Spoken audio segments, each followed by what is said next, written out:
Hello, we are going to take a few moments to explore Chapter 4 in Hamilton's SpringCharts. To begin, we will start with Exercise 4.2 in page 91 of the SpringCharts text. 4.2 is adding an existing patient to the schedule. Step 1 is logging onto SpringCharts and closing the tutorial window, which I have already done. Step 2 is click on any open icon in the appointment schedule. So I'm going to click right there. Step 3, when the appointment window displays, click on the Choose Patient button. And it seems as if this is where you were having a little bit of difficulty. Please note that when the Choose Patient box is open, if you click in the center of the box, it will not allow you to type anything. If this happens, simply click Cancel, choose Patient again, and do not click in the Choose Patient box. Just start typing the last name and the patient's name will pull up. I'm going to use Robert Underhagen as an example for this exercise. However, the exercise says select your name from the list. In order to select your name, you will have had to have added yourself as a patient prior to this exercise. And somewhere in Chapter 3, it has you do that. Enter a fictitious reason for the visit. I'm going to say high blood pressure. Enter your initials after the note. And the purpose of this is so that we can identify that it was you that scheduled the appointment. Then click the Done button. Notice that I was able to schedule my appointment in that way. It appears that you also had a little difficulty with exercise 4.5, adding a note to the schedule. I imagine that the reason that there was some difficulty with this exercise is for the same reason there might have been a challenge with exercise 4.2 in that you weren't able to type into the new patient box. So we're going to add two established patients. The first is Sally Dalton and then Robert Underhagen to the appointment schedule. Choose an appointment slot. Click Choose Patient, and again, be sure that you do not type anything or click on the Choose Patient box. Just simply start typing the patient's last name and the information will pull up. Put your reason in, add your initials, and then click Done. And I would do this for both of the appointments that we needed to schedule.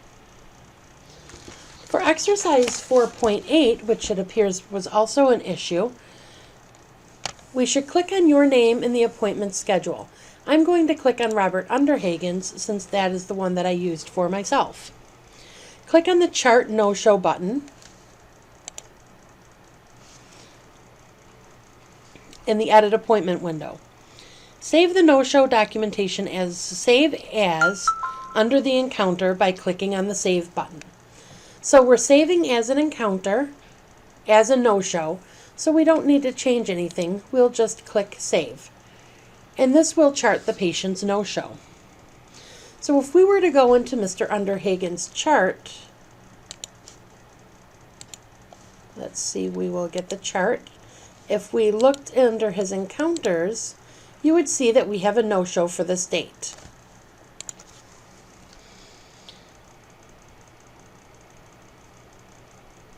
And that is what the exercise asked you to do. Once we are in that area, let me go back to getting the chart. Notice that you can click on the no-show and it will show up down in the lower right-hand screen. To edit that, you would click Edit. And let's see what else it's asking us to do. Then we would need to type a note for a reason the patient missed an appointment. So we would possibly type missed appointment for, let's say that he had a scheduling conflict. Okay, then we would click Done. Resave the no-show by clicking Save and Skip Billing. Notice that if we go into this particular note again,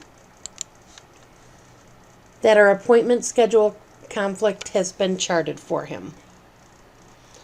For exercise 4.9,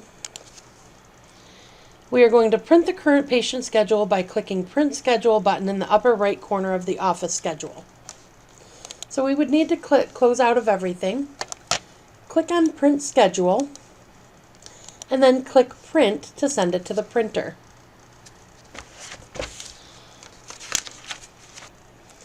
Your message also indicated that you might be having some trouble with exercise 4.10, changing the status of a patient in the tracker.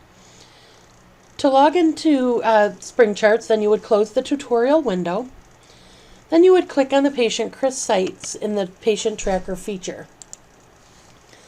Once this is open, you would change the status in the edit tracker window to ready. So we would click on ready and then click the done button. Click on the patient Patty Adams.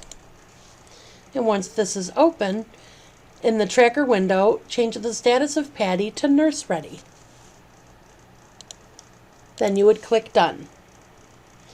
To add a patient to the tracker, we would want to click once on the patient name in the office schedule.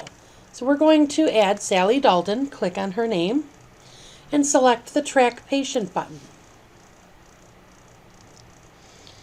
Notice that the program automatically selects waiting room as a default. Then we will click done. And you would simply go through exercises 4.12 and 4.13 in the same fashion. If your buttons are continuing to not work, please be sure that you've updated your Java settings and make sure that your pop-up blockers are off. Please be sure that you let us know if you have any additional issues with this ticket.